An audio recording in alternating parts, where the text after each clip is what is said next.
शिक्षक मित्रांना माझा नमस्कार। आज मला या योगा विषयाबद्दलची माहिती तुम्हाला सर्व शिक्षकांना सविस्तरपणे सांगायचं आहे।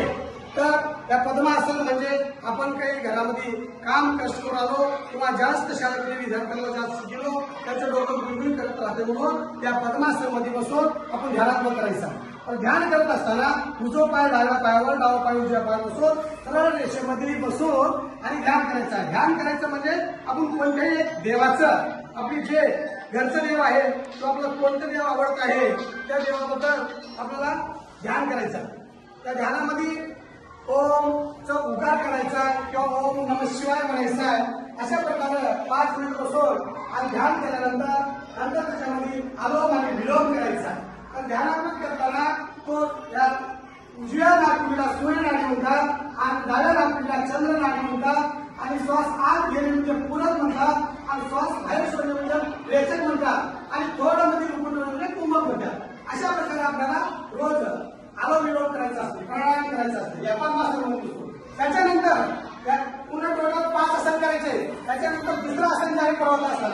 पर्वतासन म्हणजे पद्मासन मध्येच बसू ते दोन्ही हातात वरी करायचं आहे। वरी हात केल्यानंतर आपलं बगलात काही जर घटना झाला तर होऊ शकत नाही किंवा या कोपऱ्यात दुखायचं असेल तर गिरचा दुखत नाही किंवा या मनगटात दुखत नाही, या पायाच्या सांध्यामध्ये किंवा वरी आपली दुखत शकत नाही या पर्वतासनामध्ये। आणि नंतर बद्ध पद्मासन म्हणजे पद्मासनच्या स्थितीमध्ये बसू ते दोन्ही हात आपल्या कमरेच्या मागून उजवा हात उजव्या पायाच्या अंकाला धरायचा, डावा हात डाव्या पायाच्या अंकाला धरायचा आणि ते पोटाची चरबी जर मसालेदार पदार्थ खाऊन जर डबल झाली तर या आसनाने बद्ध पद्मासनाने नाहीसे होते।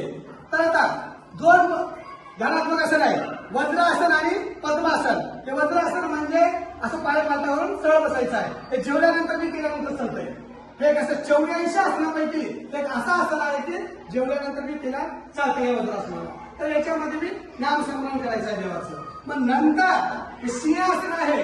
सिंहासन या वज्रासन मध्ये बसून गुडघे आपले दोन्ही पसर करून आणि 3 वेळेस हा 3 वर सिंहासनात लागायचा किंवा लेकरू आपलं तोत्र बोलतोय, गौरव बोलतोय किंवा त्याची जीभ डबल असेल तर या आसनामुळे सिंहासनामुळे नाहीशी होते, असे याच्यामुळे लाभ आहे।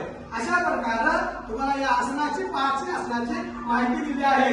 तर हे आसन केव्हा करायचं? सकाळी करायचं उठल्यानंतर रिकामी पोटात। या आसन दररोज केल्यानंतर त्याचा फायदा होत आहे। तुम्ही नंतर कॉफी करल्यानंतर त्याचा फायदा होऊ शकत नाही। नित्य नेमानं दर दिवस करावं लागते। अशा प्रकारे आपल्याला या 5 आसनाची माहिती सर्वांना या माझ्या शिक्षक मित्रांना सांगितलेली आहे।